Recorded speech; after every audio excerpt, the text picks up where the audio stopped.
cry. And now I can move on. If I have problems, I'm going to come back to these sites. I'm going to appreciate what you've shown us. Because I didn't know, this wasn't taught. I would have never known these sites if I hadn't gone to Redcomb College. And you guys took us out there because it's not in the school system. But we're working on that too. There's people in there that want to do.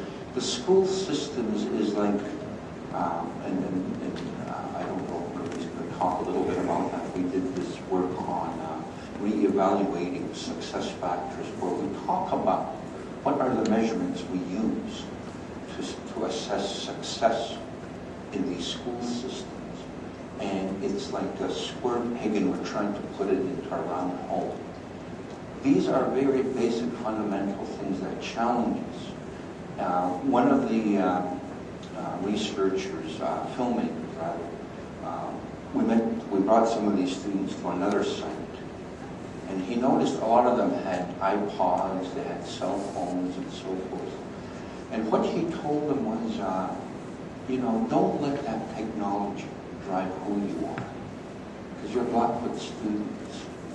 And there's a lot of power in that. There's a lot of affirmation in that. Those technologies, embrace them. Let that complement who you are. Don't let that drive who you are. Because if you do, you become part of a monoculture. And you want to be something else that these reflect, in terms of how they sell. And so that is one of the things that we haven't always done in the educational system, is we haven't made it ours. We've moved the other way. And I know there's efforts that have been done, and very good efforts in doing that, but it's not being done enough. Sometimes that's why we say, oh yeah, the cultural component, let's throw it in, so that Blackfoot language is just one period, instead of it being a total immersion, right throughout the whole school system.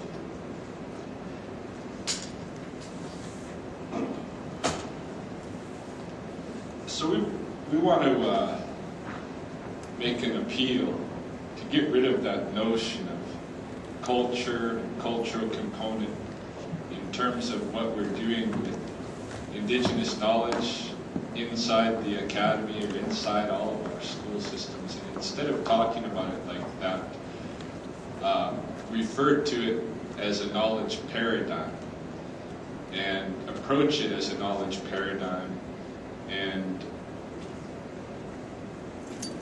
quit trying to make it just a component. This is a picture of my brother-in-law, who I watched him growing up from when he was just a little squat kid, and he was transferred into a role within the NABSCA bundles early as a young guy, and I watched him during that time and in his teen years and all of this, and as he was going through that, he was kind of struggling with it. Why do I have to do this? This is just a pain, and this is not, my thing or whatever. Going through being an ANABSCA, and then in his teens, he kind of went through a period where he was really acting out and such, and telling his dad, "Why did you, waste your time doing that with me? I didn't want to do it. You forced me to do it." When he was 18, he just graduated high school. Writing on stone, put up a job position for an interpreter. We were looking for people from the community who would be interpreters and bring groups along through the pictograph panels. And Marty thought, well, I want to do this. So he applied for the job, and he got the job, and he went out there. And then as he met with people from all over the place coming to look at these panels, he realized, wow, I know a whole world that these people don't know. And you see this, just in one summer's time, this huge transformation in my brother. And that he began wearing that top knot that's a symbol of him being in the NABSCA. He he became very proud of having a knowledge paradigm that not everybody has. Eh?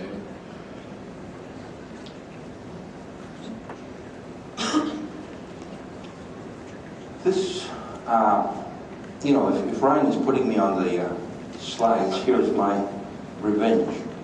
This is a Keepish woman's buffalo jump. In the film that we show, Mrs. Rosie Dayrider gets totally animated. She just adored the camera. And she's my mother. I have many mothers in the Black world, and she's one of them. And she just told me the story, and she got totally animated about the story. That's the way stories are told. And right throughout that interview, I was laughing. This is a very special site. The first time I went there, I don't know, I've lost track of time, almost like 5 hours just went by. I am complicit in this whole notion of time, of wasting time, not having enough time. I don't go to this place enough. I have to put my priorities in a way that this becomes more important than answering emails, doing reports, and so forth, going to make presentations. This is such a powerful site. It's a story of, this is women, and Rosie Dayrider just loves this story. He said, that was where the women had their buffalo jump, and their camps, just neat. And further down was men's buffalo jump. They were good hunters, but when they went there, the camp just stunk of rotten meat because they didn't know how to prepare their meat. And Napi, a trickster, said, came to visit the women's buffalo jump, and they were not good with hunting, but boy, their camp was neat. Let's get them together, he thought. But Napi wanted in on it, wanted the finest woman, and he outsmarted himself, and he missed out. He wasn't chosen as a husband. That's where marriage starts. That's how far back these sites go. Anytime we take students, the same thing occurs. They don't want to leave unless it's really cool. But for the most part, they just want to stay there. And there was a sign, a cross is not a Christian symbol at these sites. When you see that, that's Ibisur, Morning Star. The last time I was there, one of these students said, oh, what about that one there? It was right in front of us. All those times I've been there, we missed it, including Ryan. It was right there. It was, and that's what I mean about Okapus. We didn't look around as much as we could have. We missed this. And it took a student to show us that. This thing of notion of time, the constructs of time are such that we have to rush now our presentation, finish so that some people can go into that. That's how we've come to this point. As a result of time, we think of these as in the past, or we can't. This language is linear. These sites are in the distant past, but in Blackfoot, they're present. Ceremonies speak to that. The language speaks to that. The barrier is time, and it shouldn't be. It's a waste of time for visit. It's a waste of time to go visit these sites. My God, you go to these sites and you want to spend time there. But we have to organize it in such a way that it takes away from other things we're supposed to do. A lot of the students, after these classes, take their families back there. They keep going back to these places. So time is one of the biggest barriers. There is time, and if we had more time, the things that Ryan and Adrian they're learning from watching the geese and the ducks, it's true from John and Carol. They need to get those eggs as part of the feed when they open their mouth.